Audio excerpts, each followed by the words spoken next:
You're standing up I think there. this is. You're maybe talking. But hearing aids conveniently go off at a certain time.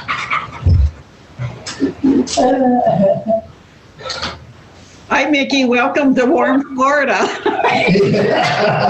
Yeah. It's unbelievable. My nephew moved to Jacksonville because he doesn't like the cold. Yeah, all right. It's 36 there. Wow. Oh, Well, No, it's with 20. six inches of snow on the ground. It's 20s at home.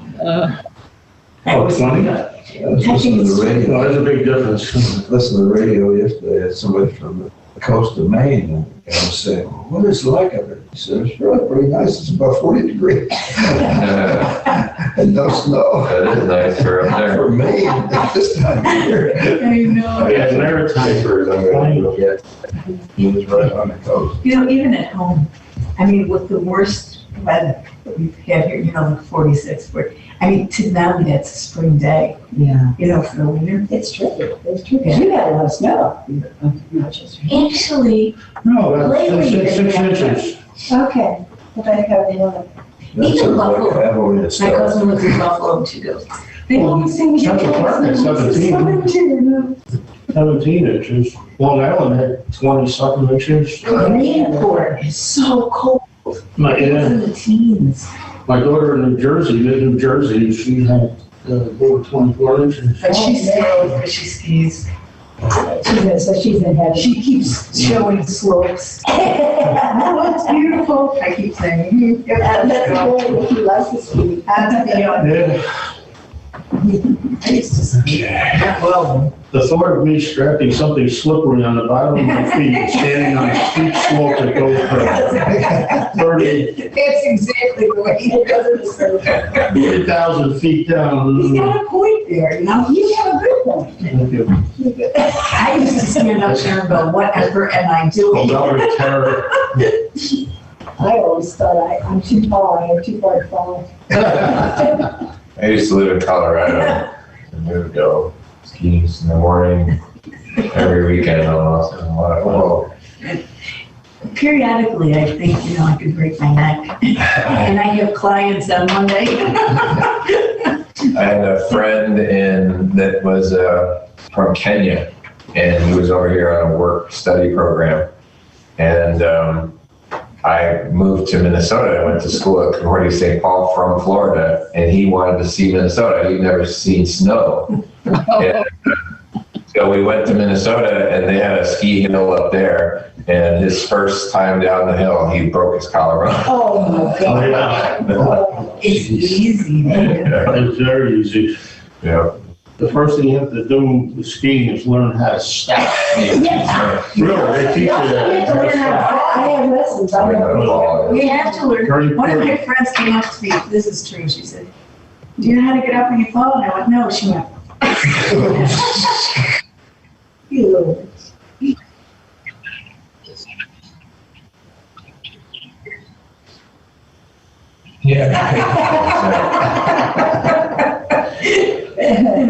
My brother didn't appreciate me on Groundhog's Day. I found a cute little caption on Facebook.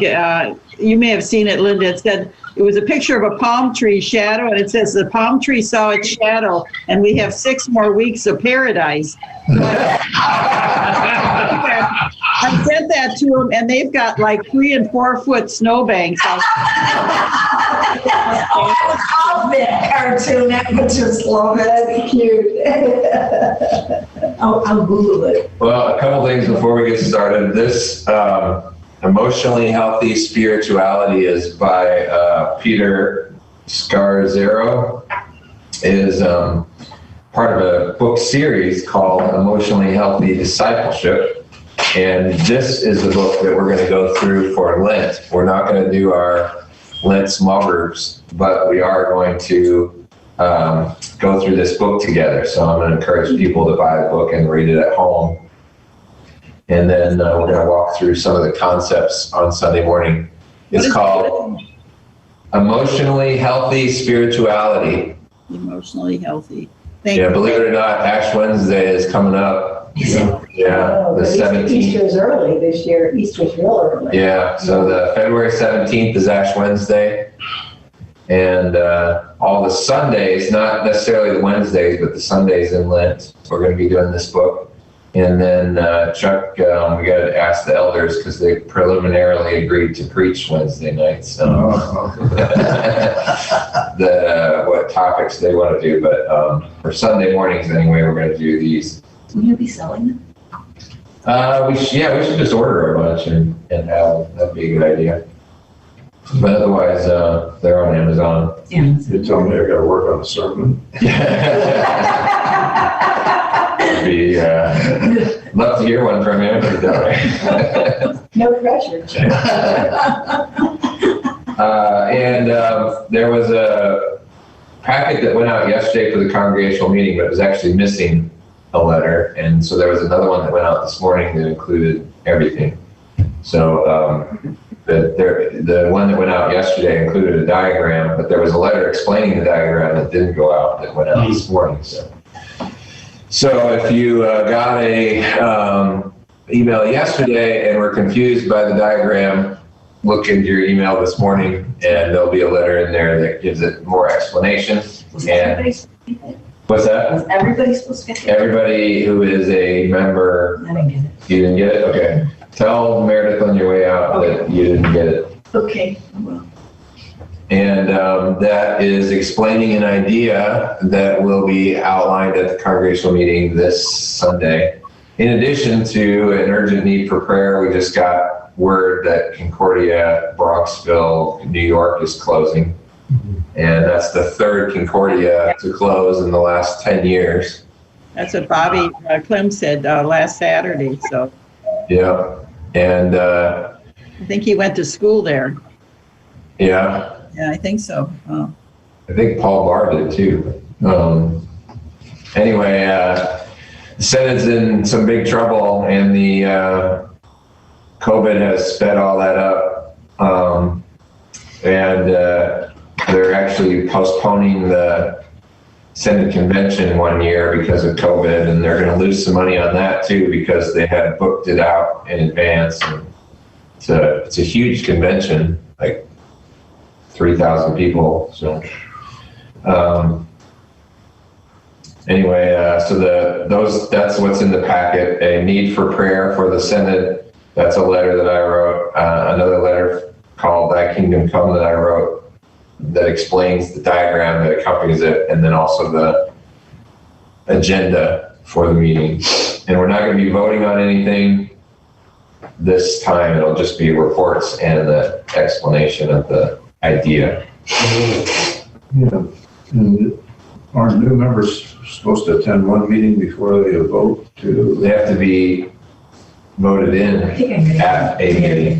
So we're going to have a special meeting just to vote in new members before July. Yeah, because we're not voting them in this meeting either. So.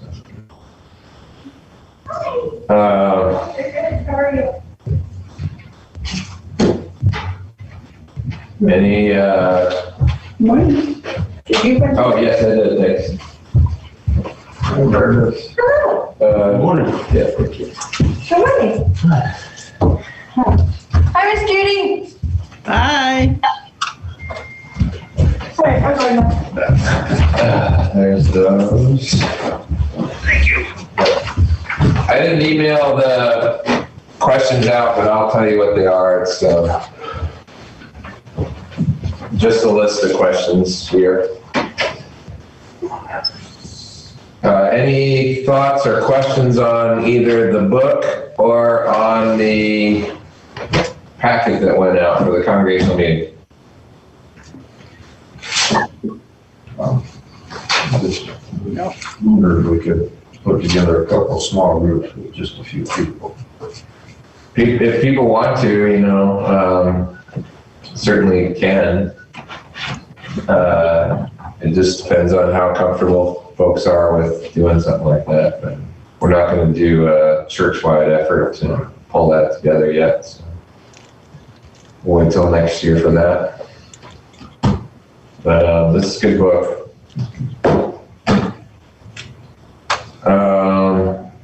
No questions on the packet that went out? I thought. I actually haven't even, I haven't opened it. Oh, I yeah? haven't looked at it. Well, that's good because it was incomplete until this morning. Let me just explain in a nutshell what it is, and that is we are, the idea is basically to encourage, to get more participation, community participation in our school, and to raise millions of dollars in funds to provide free seats in the school for scholarships for kids that couldn't afford to be here otherwise to be at Trinity. And there's 3 sources for finding that funding. Of course, our people, and other churches in our community, and then area businesses. And we figured out that $230,000 in an endowment fund will secure 1 free seat in the school for as long as that endowment fund exists. So the interest on that $230,000 will pay for a child to be here, a student to be here for free. So that's 1 scholarship. So $230,000 in the bank equals 1 scholarship.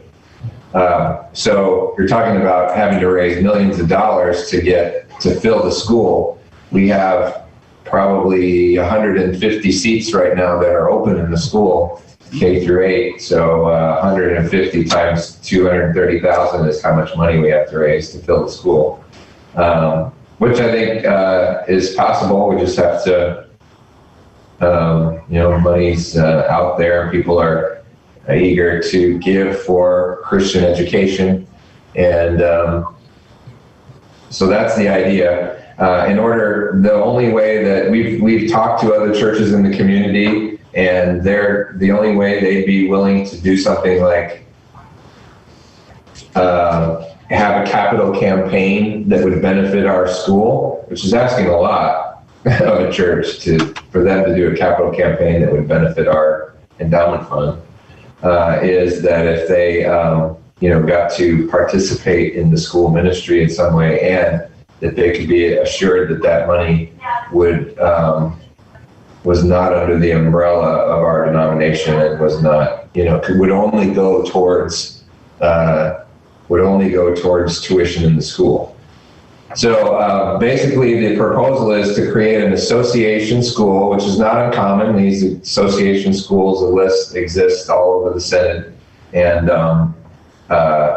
get greater participation with other Christian churches in the area and raise a bunch of money to fill the school. That's the idea. So we have lots of details to work out and fill in, but that's the gist.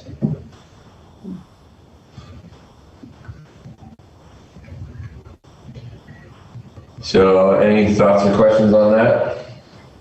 Would that involve any watering down of our own doctrine with these other churches that would participate, or not necessarily? So we would have a statement of faith that the other churches would have to sign off on. And that statement of faith, so the other churches, in order to participate, would have to sign off on the statement of faith, put it that way. And you don't get real nuanced in your doctrinal teachings at the elementary school level anyway. It's not basic. Right, pretty basic, but I just can't understand why other churches would want to even participate. What are they going to benefit from it?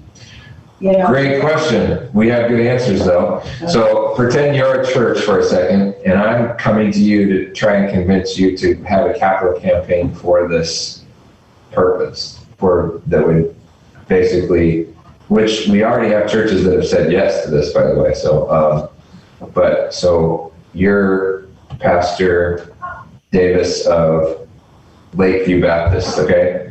And we have a lunch meeting, and I'm telling you about this endowment fund that Trinity has. We are we're transitioning our Lutheran school to a community Christian school. That's part of what we're talking about, and the association of churches that will participate in Christian education for our community. And we want to take responsibility for educating the kids in our community that can't afford Christian education. And it's not that responsibility we can't take by ourselves as one church. It's the responsibility that all the churches in the community should take, that we can connect Christ to these families, change the trajectory of those families for generations, train tomorrow's leaders in our community, and show other communities that they can also take responsibility for this education. And in exchange for your participation in this, you're going to receive access to our campus and those families in terms of a mission field. You can participate in our leading chapels. You can participate in leading prayer circles, so that you can be ministering to these families as well. In addition to that, we are going to offer full-time staff of those partner churches the same staff discounts that our staff gets. So in other words, if you have kids, then they would be able to come to our school for the same price that my kids get to come to school. So it would be basically a real partnership in providing Christian education for the kids in our community that otherwise couldn't be there. So I would think there's a lot of little churches that would love to have a school, but they can't afford the buildings and the upkeep. Well, right. I already have that part of it. To me, it looks like a mini Via de Cristo, only we're doing it through the school and reaching out to the community of all the churches and Christian churches. And I think I personally feel the Christian churches have to unite together where we are in the world right now, because all denominations are seeing their doors close, unfortunately. So the one of the churches that's already expressed interest in doing this is Christ Fellowship Boynton. So they could fill up our school by themselves. Yes, Yeah. I think your mother's waiting to get in. Oh, thank She you has for, been for a while. whoops.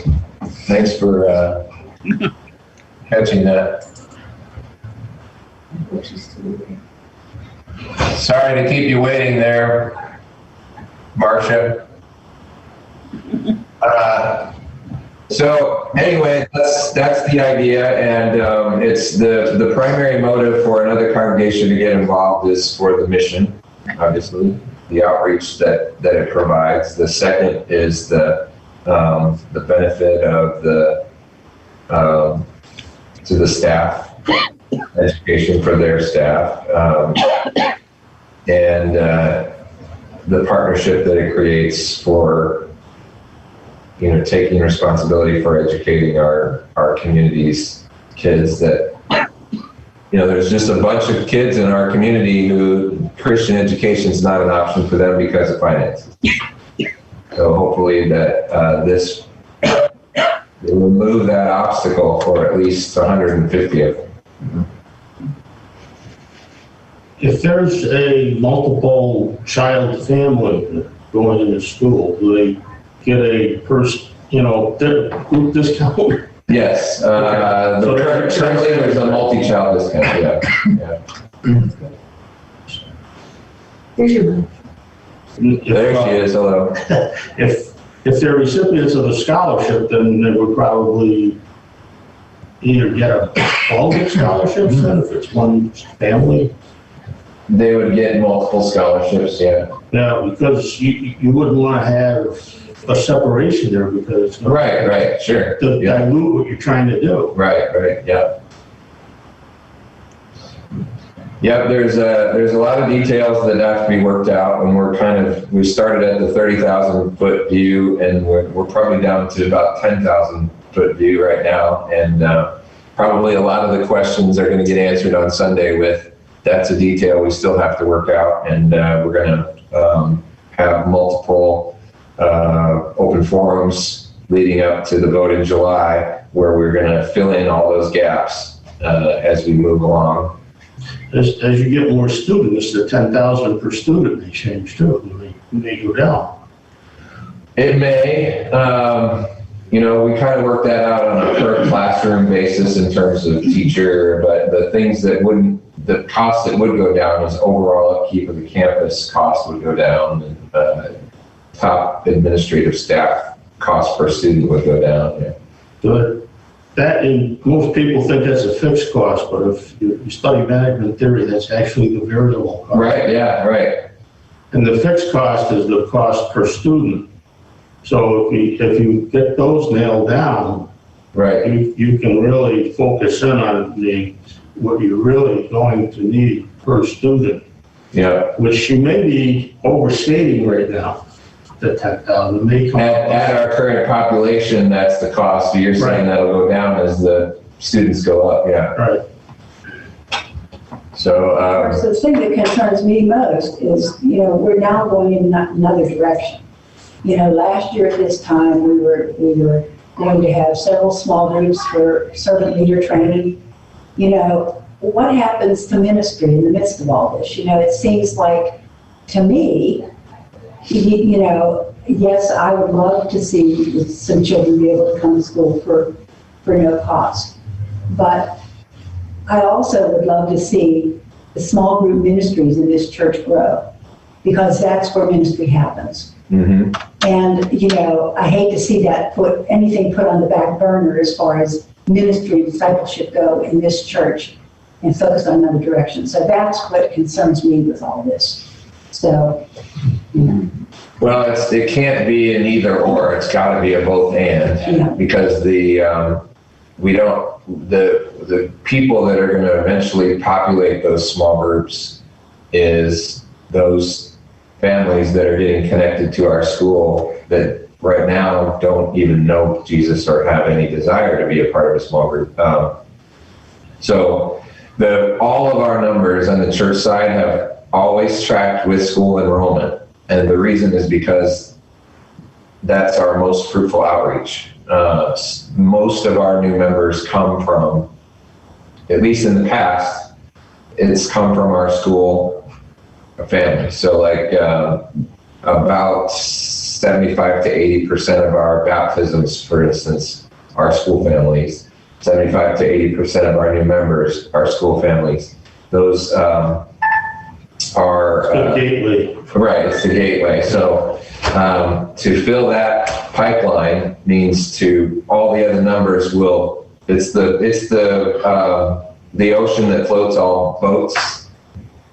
Tide. Tide that floats all boats. That's the expression, yeah. So the more people we have in the school, historically, the more worship attendance we have, the more new members we have, the more giving we have, et cetera, more baptisms we have. You could now presently we have, we partnered with the Avenue Church and been part of that Wednesday night women's Bible study. Yeah. And I am amazed at how many women have showed up. Yeah. Now, for Trinity, we probably have about 6, there's probably about 20, 25, 26 women. But it's a well-planned, well-oiled machine. Yeah. The Avenue Church knows what they're doing as far as ministry goes. At every table, there is a trained leader. Yeah. But I don't see any young people from the school. I don't see any young parents from the school. Yeah. Probably So why don't we tap into something that's already going on here and try to grow? That's where my head is. So. Well, that's one of our benefits of partnership with them is that we have different. So here's a dynamic we realized that's a benefit to us in partnering with the Avenue churches. Our people, for the most part, when they volunteer at the school. Mm-hmm. Our school parents when they volunteer to do something with Trinity's ministry, they volunteer at the school, which means we get very little participation Monday through Friday for things like, and that's what every small group, every Christian leader was supposed to help with, is develop more leaders for things like that. And of course, COVID came in the middle of that and squashed it. But And we had a number of initiatives that people were on the verge of starting. But the Avenue Church has a whole new volunteer workforce that doesn't have anything to volunteer for Monday through Friday except for their church. So what we have figured out is we can leverage their volunteer force for things like small groups during the week. So that's a benefit. Being able to have that group on a Wednesday is a benefit of just partnering with them. Doing more of that may be the answer to, that small group culture that we've been looking for. We've only been able to pull off that small group culture for 6 weeks a year.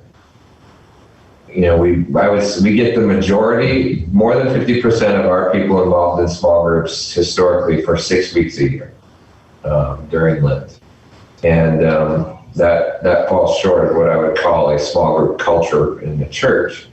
But we, may be able to leverage our relationship with them because small groups, you have to have a critical mass of people interested in that, and to be able to combine their people with our people to do that for things maybe like interest-based small groups or things like that.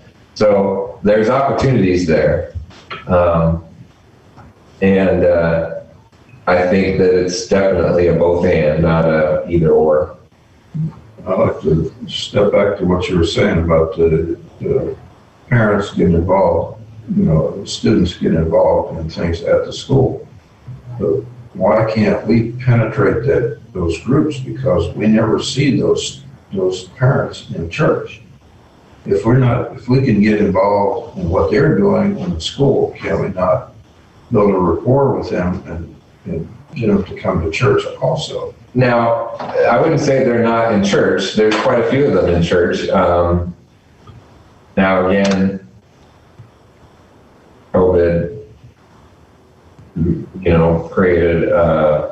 squashed a lot of our momentum, but that pre-COVID, at least, that whole section that was behind the Putnam family was all school families, and there's quite a few, and it's process that you chip away at by building relationships and extend invitations, build relationships, extend invitations, and we have typically 20 to 30 baptisms a year for school families, and of those you get 10% maybe that become active, and that's the rate at which that happens. It's slow, but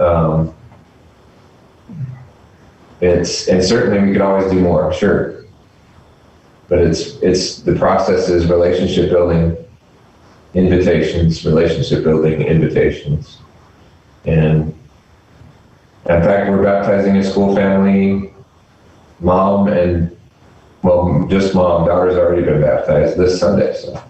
And then what happens to them after they're baptized? I mean, that's the thing. Where are they fitting in? They go baptized, okay, we're baptized, okay, good, so then now we don't see. I mean, I know Chuck and I have been here 30-some years at the church, and, we know the school is our biggest mission field, but where is the connection? Where is the connection? It frustrates me.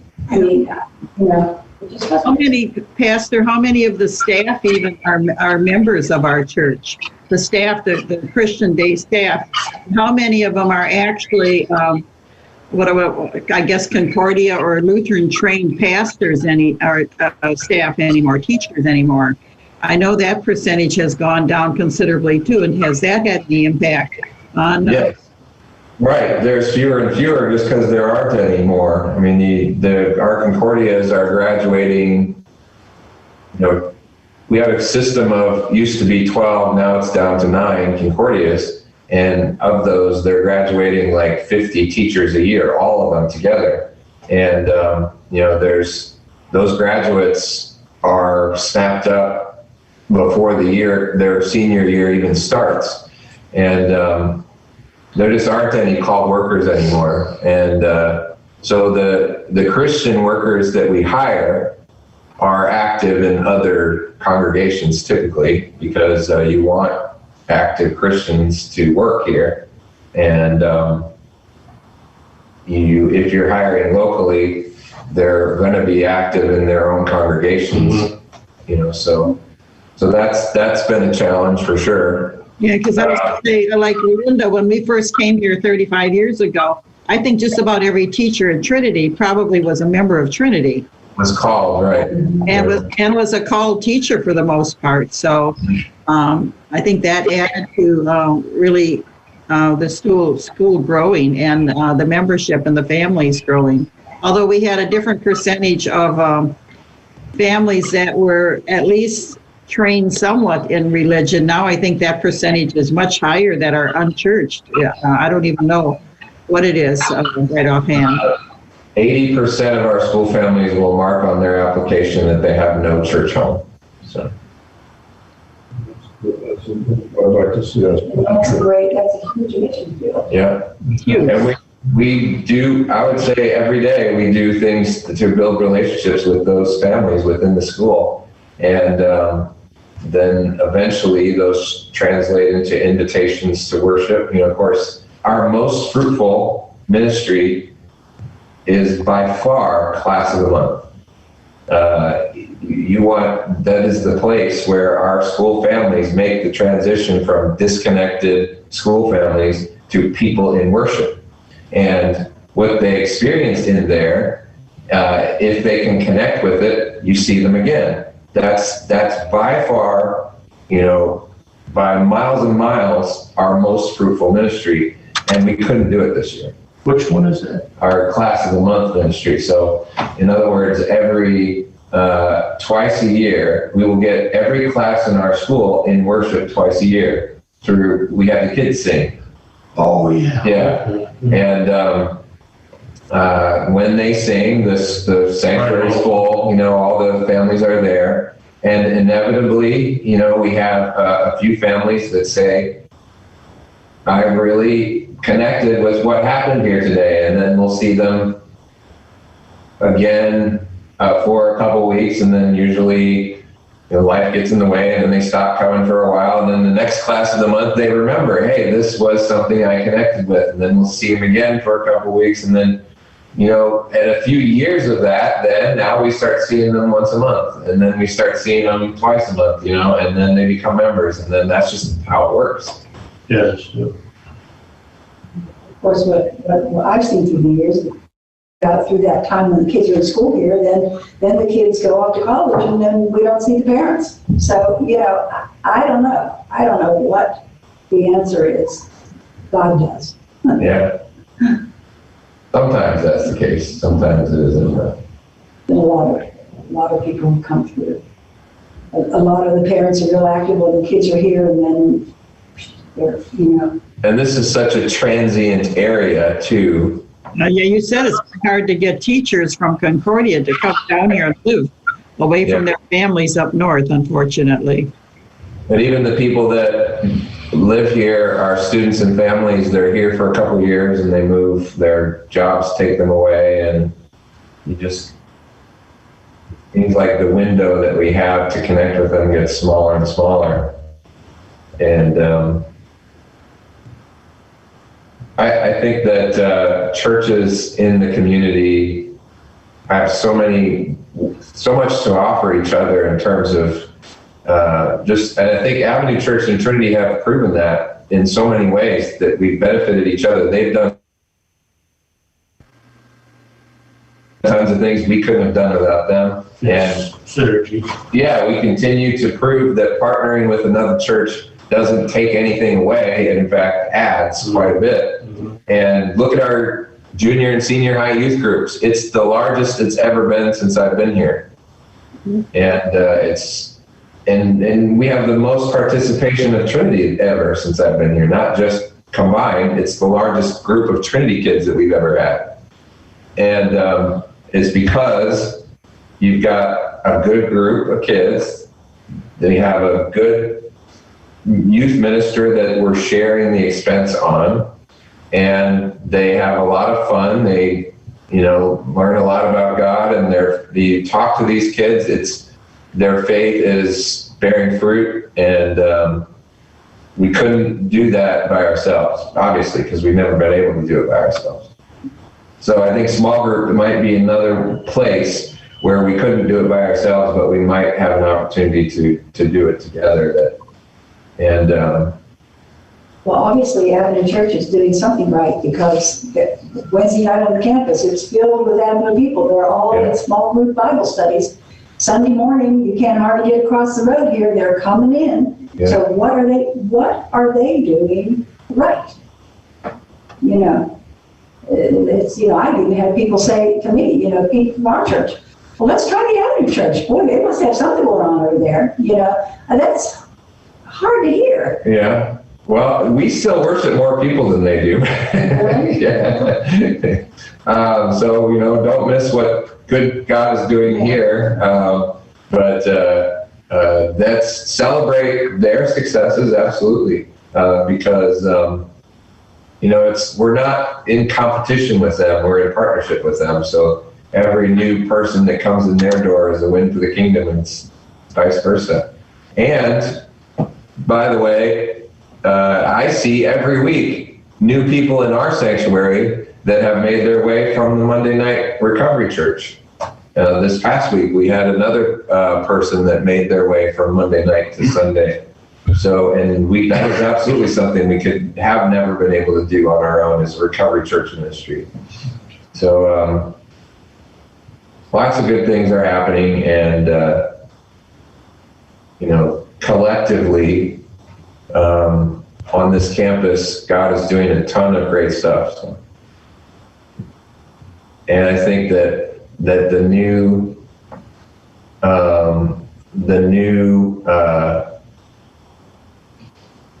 proposal that we're making is going to be another example of churches being able to do more together than we can separately, and prove that the churches in the community can take responsibility for educating the children of the community. That's really the goal. That if every community believed that and acted as though they believed it, think of how many problems that solves for our nation. Do you have any idea what the enrollment has been down the street, like at Unity and St. Joseph's and that during the COVID period? Do you have any idea what they've had to deal with down there? I don't know, but I know that we have fared better than most, because COVID has actually helped our school quite a bit. I was going to say, maybe the parochial schools have stayed open when the publics were closed. Our enrollment is up significantly this year, and it's for two reasons. COVID, the way we've handled COVID, I should say, Heather specifically has handled COVID, has really endeared us to the parents. And then secondly, we have started taking Step Up, which we now have 40 Step Up students, I think. So those two things have really given us a boost of enrollment. Those two things, however, are not long-term strategies. COVID, of course, we got a bump, and who knows how long we'll be able to hold on to that bump. And then Step Up is great while it lasts, but the contributors to the Step Up program are already complaining that Christian schools are getting that money. So we don't know for how long we'll even have that as an option. Is that money that came from COVID, or what is it from the government? No, Step Up is it's kind of a hybrid program, partial government money, partial private money, that is basically a source of scholarships funds. So like if my family comes to Trinity and we need assistance, financial assistance, we can apply for Step Up. And if we are under the threshold for financial need, then we can receive up to $7,000 per student for financial aid from the Step Up program. So there's corporations and government agencies that contribute to this big pot of money that's then distributed in this way. And we jump through all the hoops to become a step-up school. I was just going to say, how many hoops do you have to jump through for the federal government, and then do they dictate to us, or can they dictate? Currently, they do not dictate anything in terms of faith, or, you know, there's no restrictions on, you know, Christianity or anything like that. The one requirement that we had to jump through the ad to be a step-up school was to apply for the National School Lunch Program, which was a benefit to us also. So that was good, because they wanted the step-up kids to be able to also have the lunch program. So we did that, and so there's currently no restrictions for Christian schools to participate. However, that is not a long-term strategy, because it might change. In fact, the private donors that are contributing to Step Up are more and more complaining that Christian schools are getting the money. And that could very well change under the new administration. Right, yeah, and it's not a change in our favor, right? Christian radio, and Yeah. it's just, you know. So right now we're receiving 40 times 7,000 is what? 280,000. Yeah, in step-up money. In step-up money, that if that program goes away, we lose overnight. So that's all the more reason why this scholarship initiative is so important to get up and running quickly, because, you know, that even if we can generate an endowment fund that gives us $280,000 in interest a year, which is a lot, then that just will replace the step-up money that we're currently getting. So.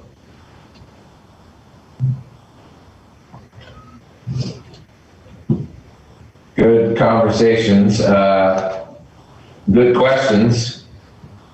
So the goal is not just to fill Trinity by proving we can take responsibility for Christian education, but to fill every church.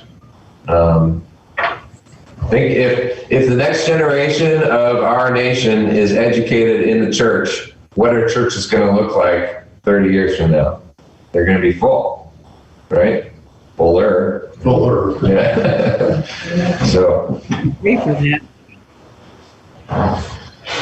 So that's the idea.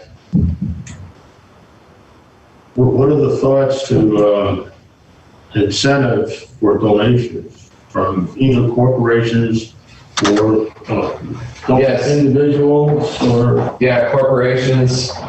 If we go to area businesses and say that we're gonna, for every $230,000 donation that your business gives for the scholarship fund, we'll have a scholarship in the name of your business, and we'll give you opportunity, marketing opportunities to our school families through different promotions and banners and marketing, opportunities with our promotion, our printed material, our website. So then as they become a partner, so one $230,000 donation secures a scholarship in the name of that business into perpetuity. So it's a lot of marketing and promotion for that. Well, many of them are retails, right? Yeah. So if you walk into a retail shop, and generally they would have plaques, from news stories about their review of something like that, that when a customer walks by, look, there's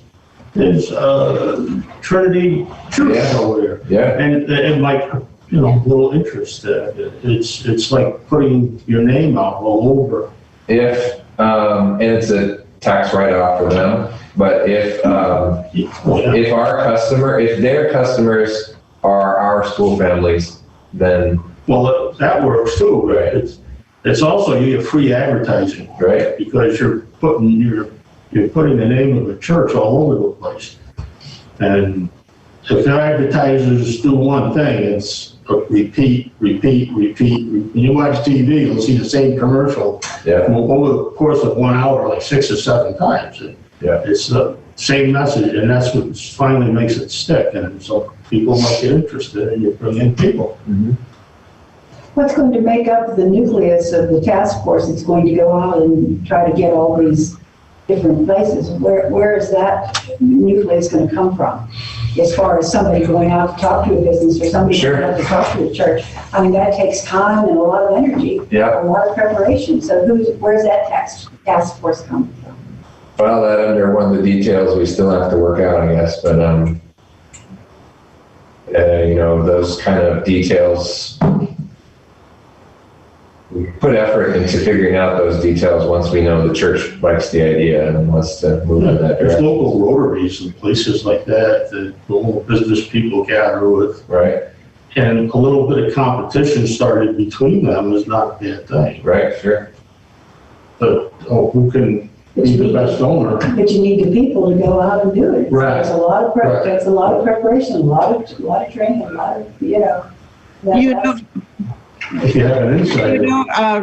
Is Unity or St. Joseph's or is it St. Paul's Catholic? I think that, or St. Vincent's is in there in Delray. Are they using something similar to this or doing something similar to this for their schools at all? Do you know? Nobody's doing anything similar to this that I know of, other than, you know, that all schools have some sort of like financial aid process. And there's more and more schools that are becoming step-up schools, but nobody else is doing this that I know of. Consider matching, like if somebody, private person donates so much, and business would match it. Sure, yeah, we can, It's- all those sort of fundraising tactics we can employ, you know. Well, I didn't mean to use up all of our time, but. No, that's important, that's important. Since we only have 10 minutes left, any other questions on this?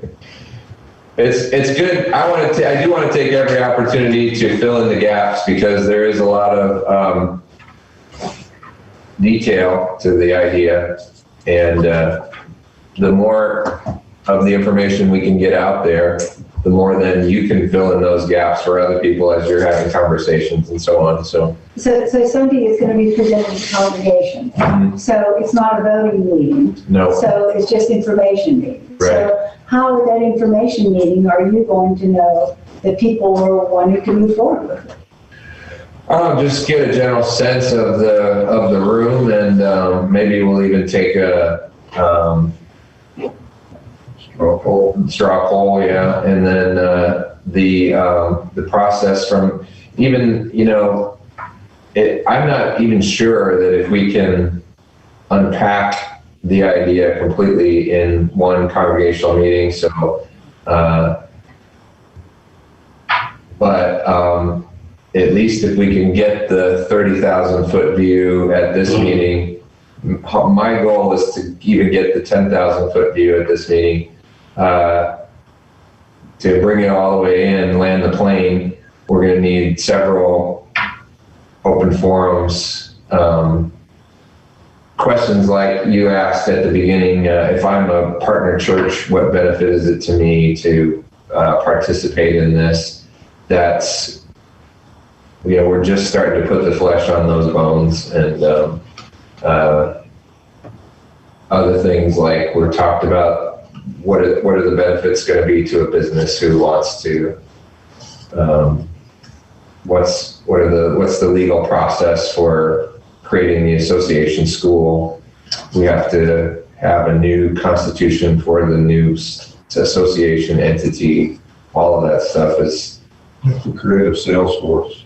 a sales force. Yeah, right. I'm Sure. Yeah. That's exactly what it's going to need. Right. Trying to Sure. Yeah. deflect Yeah. any negative side and show all the positive. Yeah, right, yeah. But the good news is that we already have, you know, we didn't want to go through even the effort that we've gone through so far without knowing that this idea was going to fly. And we do already have churches interested in even the preliminary discussion. including Christ Fellowship, which honestly, if they're interested, we really only need one. Is there anybody from Christ Fellowship going to be here on Sunday? No, their pastor, Pastor Bender, I've had a couple of meetings with, and he has 3 conditions that he's laid out for them to participate in a capital campaign to benefit our endowment fund.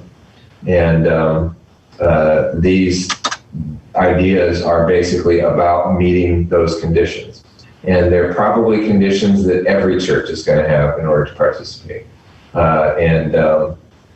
You know, one of them is because of the difficulty and financial crunch that the Senate is under, they're starting to sell their assets. They're selling overseas mission assets. They're selling Concordia universities. They're generating millions of dollars to pay off budget deficits.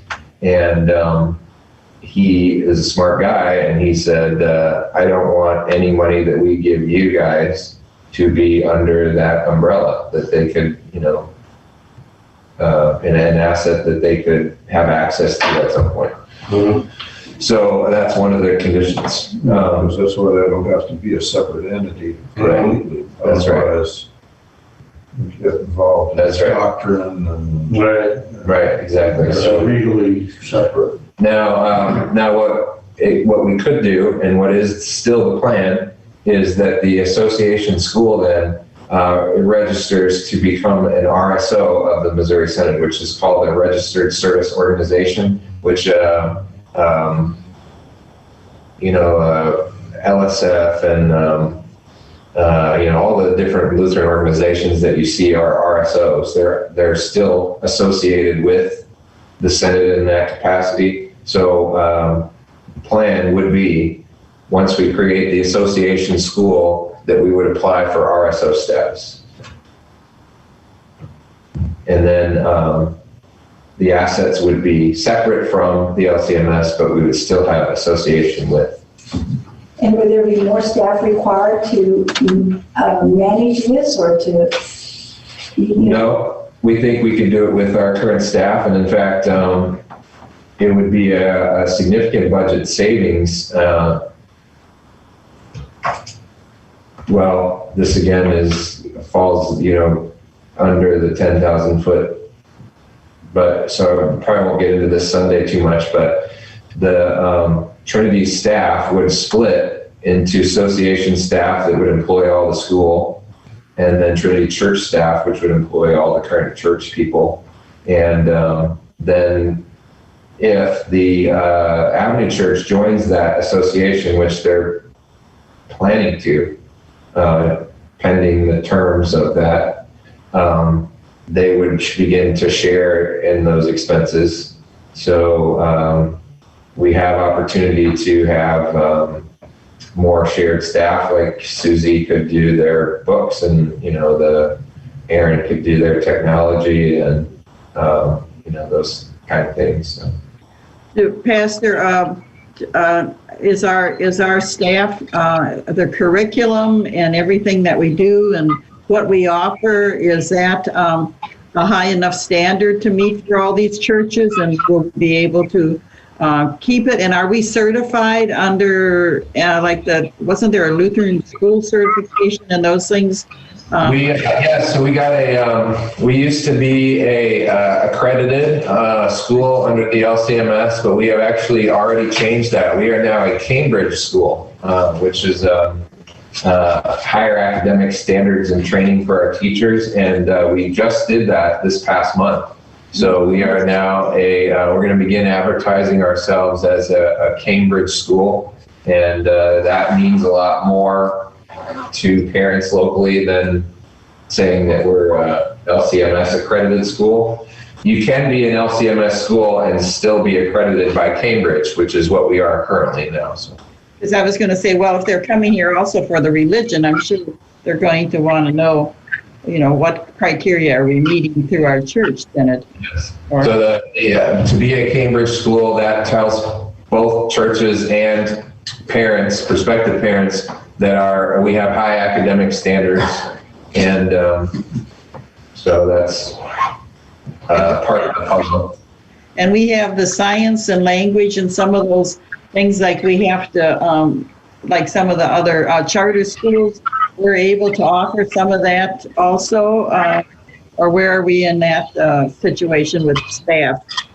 Charter schools can't hold a candle to our curriculum, in my opinion, and that's demonstrated in our kids that go on to more rigorous high school programs like ACE and IB. They do very well. In fact, the IB, which is the International Baccalaureate Program for high school, is the most demanding high school program worldwide. It's not just a United States thing.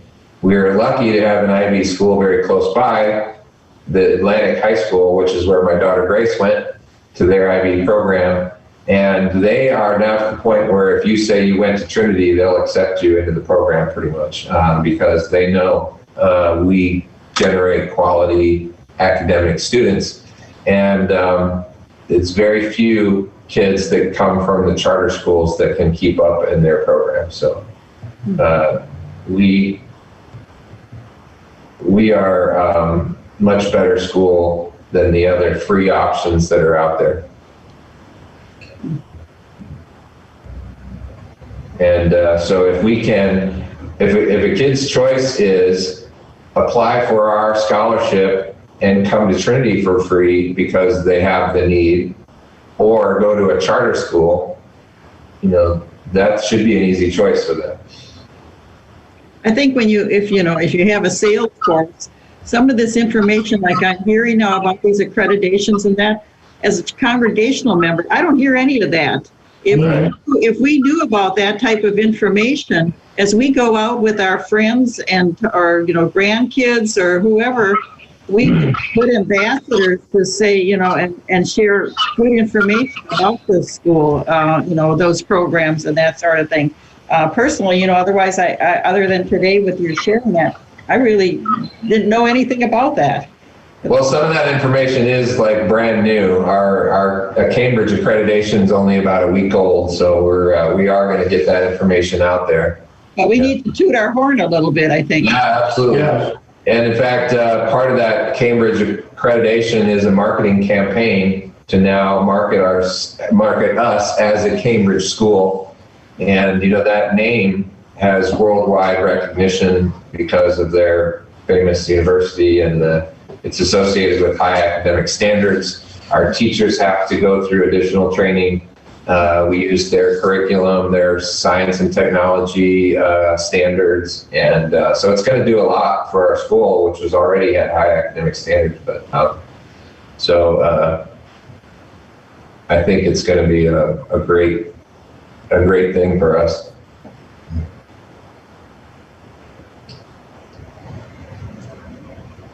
Well, thank you, everybody, and I'm glad we ended up going where we did, and hopefully Sunday we'll be able to unpack this for people. And here's what I want people to hear is that the same old approach just isn't going to work anymore in the future, and it's the trajectory of the same old approach seems to be pretty clear that nationwide Lutheran schools are closing all over the place because of these charter schools and free choice options. That Heather just told me this week about a Lutheran school that closed because they had 5 charter schools that opened up around them, and they're just difficult to compete with that. Even though we're a better school, we're a Christian school, it's hard to compete with free, and we have to have more financial aid available so we can allow these kids that otherwise can't afford to be here. So. I was going to say it's a financial blessing that a family has to go to a Christian school. Right. And that's really not something we want to say as a church, I don't think either, that if you want your kid to have a Christian education, you have to be wealthy. I don't think that's something we want to say as a church,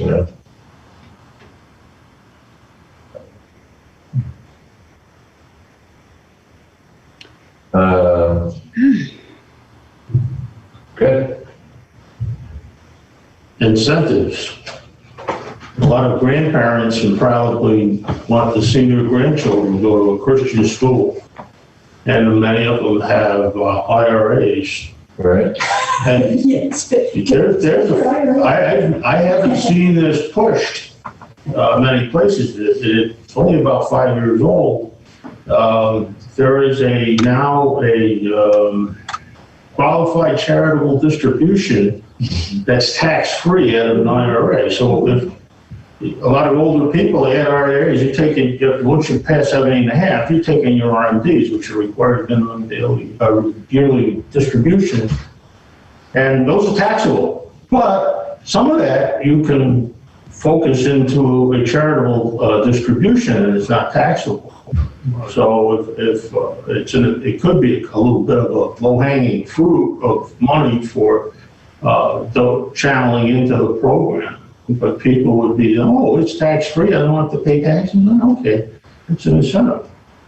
The taxes can be 20%, and if the government would get 20% for that RMD. Right. But if you make it a charitable gift, the government gets 0, Right. and the charity gets. So if your RMD is $10,000, you only get 8. But if you donate $10,000, the church gets $10,000. Right, yeah. So it's something. I've done that for the Hope Church in Rochester, in Greece, New York, and so is Mickey. So I think she did that for Trinity too. We Yeah, did. We both did. Yeah. Oh, that's great. That's a great way, that's a great way to do it. And there again, we know about it because we have a financial planner who kind of takes care of our stuff. But a lot of people just don't understand that. That's. But it's something for the grandparents of these children too, because generally, their expenses are low and they've managed their finances over the years. They're in a place to be able to give and help their kids out. Their children, and the way I figure it, it's their money anyway. They're going to get one way or the other sooner or later, right? Yeah. So you might as well make it count. Yeah, that's a great idea. And there again, that has to be part of that task force that's going out and giving people information. Because people need to be informed. And making it easy to apply. You don't have a focus point in the church where they can guide them through their process and how to do that. Exactly. I went to my bank a couple of years ago, and these people had no idea. What is this? What? These are people in the bank that are work there. Not tellers. I mean, they make accounts of all. I had no idea. I had to guide them through it. Yeah, yeah. Yeah, it is amazing. Well, we are officially over our time. Thanks, everybody. Bye, Judy. Come to the meeting on Sunday. You'll get more detail and discussion. It starts at noon? The meeting starts at noon? Probably 11:45, as soon as the service is over, yeah. We're not Zooming it, but we will be live streaming it. Okay, sounds good. I'm looking forward to that. Goodbye, everybody. Bye.